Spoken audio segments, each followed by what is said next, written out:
Merhaba, iyi günler. Bugün Suriye'nin en büyük kenti Halep'te çok önemli gelişmeler yaşanıyor. Bir süredir yaşanıyordu ama artık olay büyük bir insanlık trajedisine dönüşmek üzere. Çok sayıda sivilin 100 bin deniyor. Şehirde mahsur kalma durumu var. Dışişleri Bakanı Mevlüt Çavuşoğlu bu sivillerin tahliyesi için koridor açılması ve ateşkes talep etti bugün. Ama bütün bunlar çok geç kalmış hususlar. Şimdi ne oldu? Halep'te neler yaşandı? Bir Suriye uzmanı değilim ama bir gazeteci olarak yakından takip etmeye çalışıyorum. Bütün bu süreçte yani 2011 yılında Mart ayında başlayan Suriye'de bir iç savaş var ve Halep buna Temmuz'un ortasında, 2012 Temmuz'un ortasında biraz geç dahil oldu ve hemen de Suriye'deki iç savaşın ve de muhalefetin en önemli yeri haline geldi ve Halep gerçekten her şeyin merkezine dönüştü ve Halep'in bütün oradaki savaşın en önemli merkezi haline geldi. Muhalefetin çok güçlü olduğu Halep artık Suriye'de Esad rejiminin tekrar eline geçmek üzere, hatta geçtiği söyleniyor. Çok az bir kısmının kaldığı söyleniyor ama savaşın büyük ölçüde bittiği söyleniyor. Doğu Halep'ten henüz rejim güçlerinin girmediği yerlerden gelen son mesajlarda genellikle insanlar veda ediyorlar. Bir daha hayatlarından umudu kesmiş durumda olan çok sayıda insanın mesajları yayınlanıyor sosyal medyada özellikle. Peki ne oldu? Şöyle hızlıca gidecek olursak, ilk başta Arap Baharı'nın verdiği coşkuyla beraber Suriye'de barışçı protestolar kısa süre içerisinde rejimin çok sert bastırmasıyla bir iç savaşa dönüştü ve Mart 2011'de başlayan bu iç savaşın çok kısa sürede sonuçlanacağı düşünülüyordu. Çünkü Libya'nın, Tunus'un ve en önemlisi Mısır'ın daki rejimlerin düşmelerinin ardından Suriye'deki rejimin de çok kolaylıkla düşeceği bekleniyordu. Burada da şöyle bir akıl yürütme yapılıyordu. Suriye'de iktidarı elinde tutan Esad bir azınlığa yaslanıyor, Nusayri azınlığa yaslanıyor ama ülkenin çoğunluğunu oluşturan Sünniler, Müslüman kardeşler ve benzeri örgütlerin şemsiyesi altında kolaylıkla ülkeyi Mısır'daki gibi yönetimi ele geçirirler diye bir beklenti vardı ve bu beklenti gerçekleşmedi. Birincisi, muhalefetin sanıldığı kadar güçlü olmadığı, ikincisi iktidarın da, rejimin de sanıldığı kadar zayıf olmadığı ortaya çıktı. Yine aynı şekilde Esad rejiminin sadece ve sadece Nusayrilere dayanmadığı da ortaya çıktı.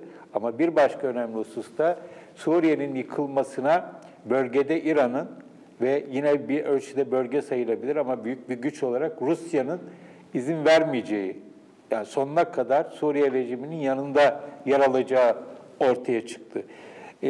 Bu önemli bir husus ama bir diğer önemli husus da muhalefetin başta daha barışçı olarak gelişen muhalefetin hızla silahlanması ve silahlanmanın belli bir aşamasından sonra muhalefetin büyük ölçüde ezici bir şekilde radikal İslamcı grupların eline geçmesi, işin içerisine El-Kaide'nin girmesi, El-Kaide ve benzeri yapıların girmesi ki daha sonra zaten IŞİD'in ağırlığını koymasıyla beraber işin rengi büyük ölçüde değişti.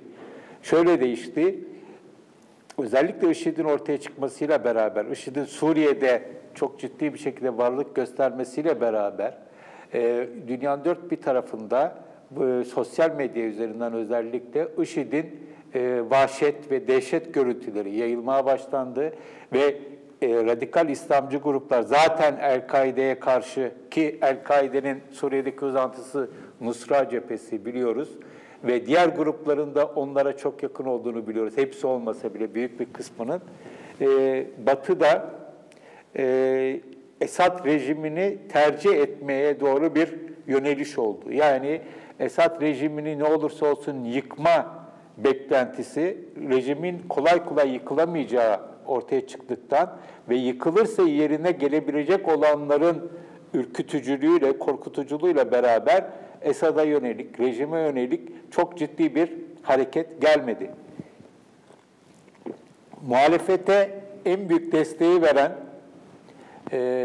Suudi Arabistan ve Körfez ülkeleri ve Türkiye de belli bir aşamadan sonra İran'ın ve Rusya'nın olaya dahil olmasını karşılayamadılar. Bu çok önemli bir başka gelişme oldu. Çünkü şunu biliyoruz, kimileri vekalet diyor, kimileri vesayet diyor, proxy war diye kullanılan bir şey var, savaş var. Yani bu normalde şöyle, aslında birbirleriyle savaşmak isteyen, birbirleriyle mücadele eden ama birbirleriyle savaşı göze alamayan güçlerin başkaları üzerinden kendi savaşlarını sürdürmesi, vekalet ya da vesayet savaşı olarak söylenen şey proxy war. Suriye'de bunun örneği görüldü. Suriye'de özellikle İran'ın bölgedeki nüfuzunun arttırılmasına karşı tedirgin olan Suudi Arabistan başta olmak üzere Körfez ülkeleri bir Sünni blok çıkarma telaşına kapıldılar ve bunun alanlarından birisi olarak da Suriye öne çıktı. Yani Suriye'deki rejimin yıkılıp yerine Müslüman kardeşler ve benzeri İslamcı grupların başını çektiği bir yönetimin gelmesi durumunda İran'ın bölgedeki yayılma siyaseti büyük bir darbe yiyecekti.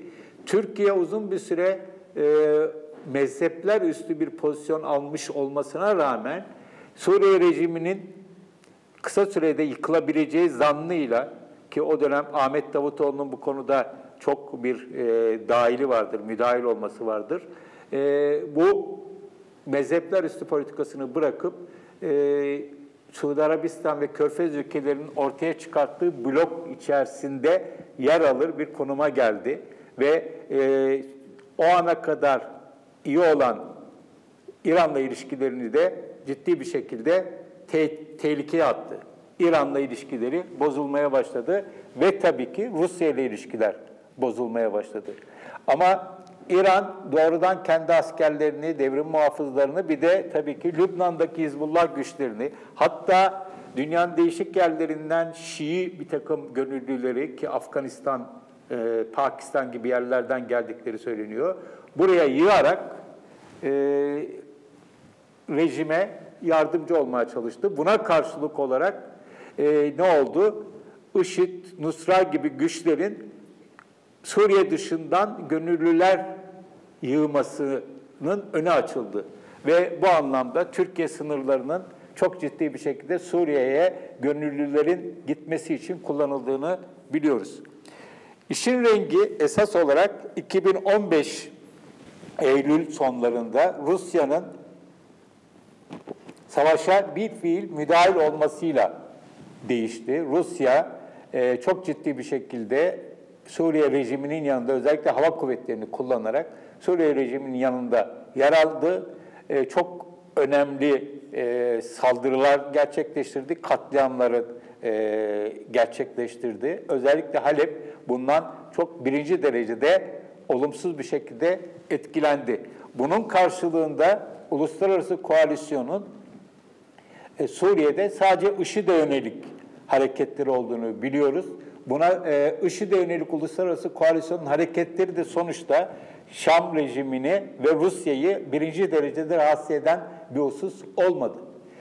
Türkiye uzun bir süre burada uçuşa yasak bölge yaratmak ve Batı'yı bu konuda ikna etmek için uğraştı ve buna ciddi bir şekilde destek bulamadı.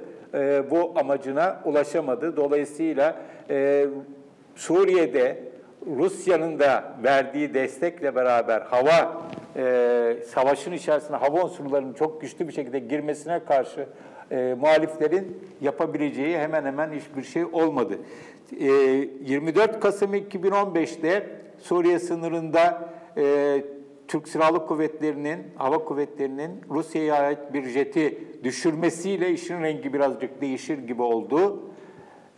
Bu yeni bir dönemin başlatıcısı gibi oldu. Ama buradan da gördük ki sonuçta Tayyip Erdoğan'ın, Cumhurbaşkanı Erdoğan'ın yazdığı mektupla beraber burada mektubun tarihi 27 Haziran 2016. Türkiye, geri adım atan ülke Türkiye oldu. Yani rejimin yanında İran ve Rusya, muhaliflerin yanında ki muhalifler çeşit çeşit ve kimisi çok sert bir şekilde cihatçı gruplar, kimileri daha ılımlı gruplar, yanlarında doğrudan hiç kimsenin, hiçbir devletin yer almadığı bir olayda gidişat, özellikle Rusya'nın devreye girmesiyle beraber gidişat rejimin lehine oldu. Ve Türkiye mektubun ardından 4 Eylül 2016'da Çin'de Putin'le Erdoğan'ın görüşmesinin yapıldığını görüyoruz. Ve Eylül sonunda da Halep'e yönelik operasyonların çok güçlü bir şekilde arttırıldığını görüyoruz. Bir yarma harekatı denedi muhalifler, beceremediler, başaramadılar ve ardından da çok ciddi bir şekilde Rusya'nın desteğiyle beraber ve İran'ın desteğiyle beraber rejim Halep'i göstere göstere geri alıyor, bitmek üzere. Burada önemli noktalardan birisi Türkiye'nin Rusya'ya karşı uçak düşürme olayından sonra Rusya'nın verdiği tepkilerin ardından geri adım atmasının çok belirleyici olduğunu düşünüyorum. Tabii burada Türkiye'nin Suriye'deki önceliğinin artık rejim değişikliği değil de Kürtlerin güçlenmesini olabildiğince engellemek olması şeklinde değişmesi çok önemli oldu. Yani Türkiye orada PYD'nin kantonlarını birleştirmesini engellemek, PYD'nin uluslararası koalisyonla olan ittifakını, stratejik ittifakını sonlandırmaya çalışmaktan diğer konuları geri plana attı. Bu arada Fırat Kalkanı operasyonuyla beraber Özgür Suriye ordusunun güçlerini de yanına alarak onlara belli bir alan sunarak durumu kurtarmaya çalıştı. Şu anda Özgür Suriye ordusu Türk Silahlı Kuvvetleri desteğiyle belli yerleri kontrol ediyor olabilir. Cerablus başta, Elbap alınacak diye söyleniyor. Ama bunların hiçbirisinin bir Halep'in yerini tutmayacağı çok açık. Yani bu bir nevi Halep gibi büyük bir yerden çekildikten sonra onlara yapabilecekleri başka bir alan sunmak. Ama bu şu anda Rusya'nın göz yumduğu, Suriye rejiminin ve Rusya'nın göz yumduğu ama yarın nasıl davranacağı bilmediğimiz bir pozisyon. Sonuç olarak şunu söyleyebiliriz. Bir kere çok büyük bir hesap hatası yapıldı. Rejimin hızlı bir şekilde düşeceği sanıldı. Ve Türkiye yakın iç savaştan önce çok yakın ilişki içerisinde olduğu Suriye rejimiyle ilişkilerini tamamen koparttı. Eğer Türkiye böyle bir angajmanın içerisine girmeseydi, yani rejimi devirme angajmanının içerisine girmeseydi, daha eleştirel ama ilişkilerini de muhafaza eden bir konumda olsaydı, belki de iç savaş bu kadar uzun sürmeyebilir ve bu kadar acı sonuçlara yol açmayabilirdi. 2011'den bu yana 5 yıldan fazla zaman geçti Mart'tan bu yana. 5,5 yıl, belki de daha fazla, 6 yıla yaklaşıyor ve çok büyük bir tahribat yaşandı ve bu tahribat bölge ülkelerinin hepsini çok yakından ilgilendiriyor ve Türkiye özellikle mültecilerle beraber bu olaydan birinci derecede bu iç savaşın faturalarını çok ciddi bir şekilde ödüyor. Ve bunun ama nedenlerinden birisi Türkiye'nin başından itibaren Suriye'de yanlış bir politika izlemesi. İkincisi, muhalefetin önünü açıp bunu sonuna kadar götürememek. Bir diğer husus, muhalefetin rejim karşısındaki çaresizliğinin önüne geçmek için cihatçı grupların bunun yerine almasını, daha baştaki daha ılımlı olarak görülebilecek kesimlerin yerine cihatçı grupların alınmasının önünü açmak ve bu cihatçı grupların olaya hakim olmasıyla beraber özellikle IŞİD'in çok fazla öne çıkması, Nusra'nın ve IŞİD'in öne çıkmasıyla beraber uluslararası kamuoyunda Suriye'deki muhalefete yönelik olarak rejimi devirmeye çalışan gruplara yönelik sempatinin hızla bir antipatiye ve hatta korkuya dönüşmesi. Tabii bu arada IŞİD'in terörü batıya taşımış olması, Belçika'ya, Fransa'ya ve hatta Batı'da yaşanan bir takım bireysel gibi görülebilecek bir takım saldırıları da üstlenmesi ve sürekli tehdit ediyor olması, IŞİD'in birdenbire El-Kaide'den sonra Batı'nın birinci derecede öncelikli tehdit haline gelmesi, bütün bunlar ve sonra da Türkiye'nin bir her ne kadar sonradan cemaate fatura edilmek istense de Rus uçağını düşürüp onun sonrasında ki faturanın ağırlığı karşısında ciddi bir şekilde geri adım atması. Şimdi bugün bakıyoruz, Halep'te yaşananlara çok sayıda insan Türkiye'de üzülüyor, dünyada da üzülüyor, Türkiye'de de üzülüyor. Bu anlaşılır bir şey. Ancak burada Halep'te yaşanan olayın bütün boyutlarını bir arada düşünmek lazım. Bu noktaya gelinmesinin nedenlerini hep birlikte ele almak lazım. Bugün şu anda Halep'te yaşanan insanlık dramının birçok sorumlusu var. Bu sorumlular rejim ve muhalefetin hepsinin farklı farklı, kimine göre daha fazla, kimine göre daha az sorumlulukları var. Ama her şeyden önce şunu unutmayalım, Rusya şu anda Halep'te yaşananlardan birinci derecede sorumlu. Ama Türkiye'den gelen açıklamalarda yapılan bireysel ya da kolektif açıklamalarda genellikle Esad rejimi ve İran, hatta Hizbullah hedef tahtasına oturtulurken Rusya'ya pek fazla bir şey söylenmiyor. Çünkü Türkiye artık Rusya'yla bir tür yeniden iyi ilişkiler geliştirme peşinde ki bunun Cumhurbaşkanı Erdoğan tarafından Şangay İşbirliği Örgütü'ne üyelik ihtimalini gündeme getirmesiyle çok daha net bir şekilde ortaya çıktı.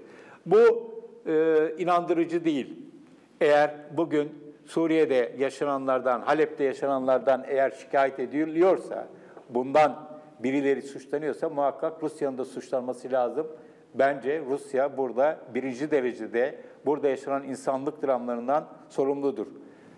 Esad rejimi de sorumludur, İran da sorumludur ama oradaki İslamcı, radikal İslamcı, cihatçı gruplar da sorumludur.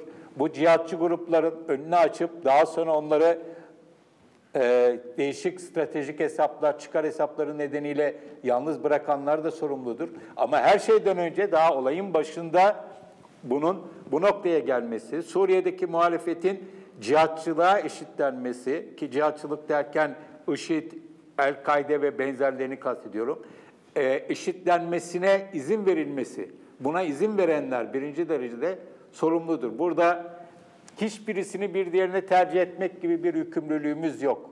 Yani işte cihatçılar kötü, kafa kesiyorlar, dolayısıyla Esad rejimi iyidir, böyle bir şey yok. Esad rejimi çok sayıda sivilin ölümünden birinci derecede sorumlu olan bir rejimdir. Geçmişte de böyleydi. Baba Esad döneminde de böyleydi. Oğul Esad döneminde de böyle sürdü. Ama onların despotik bir yönetim, otoriter bir yönetim olması karşısına çıkan muhaliflerin iyi olduğu anlamına da gelmiyor. Böyle acı bir kaderi var Suriye'nin. Suriye ve bölge ülkeleri de bundan birinci derecede etkileniyor. Suriyeliler 6 yıla yaklaşan bir iç savaşta tamamen bölgesel çıkarlar, iktidar hırsları ve değişik kendileriyle doğrudan ilişkisi olmayan değişik hesaplar nedeniyle bunun faturasını çok ağır bir şekilde ödediler ve bu faturayı ödemeye iç savaş sona erse de daha uzun bir süre devam edeceği benziyorlar. Çok acı bir durum. Gerçekten Suriye halkı için, ayrımsız tüm Suriyeliler için üzülmemek, onlar için onların acısını paylaşmamak mümkün değil. İnsani duruş budur. Ama bu arada buradaki bütün siyasi sorumluların, olayın bütün siyasi sorumlularını, bütün hepsini, ayrımsız bütün hepsini de eleştirmekten geri durmamak lazım. Kimse kalkıp bize hafızasız sanmasın.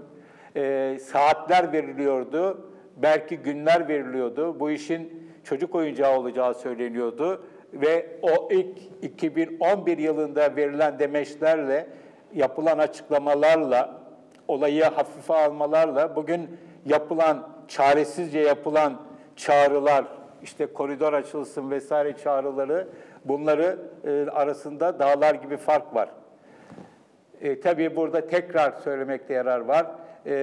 Ahmet Davutoğlu belki de bu olayın birinci derecede sorumlularından birisi olarak siyaset sahnesinden milletvekili sürüyor ama çekildi. Onun da tabii ki şu anda başta Cumhurbaşkanı Erdoğan olmak üzere AKP yönetiminin tamamının ama şu anda iktidarı paylaşmıyor olsa da Ahmet Davutoğlu'nun da çok ciddi bir şekilde bir öz eleştiri vermesi gerekiyor. Tabii ki böyle bir şey yapmayacaklar biliyoruz ama biz yine de söylemiş olalım.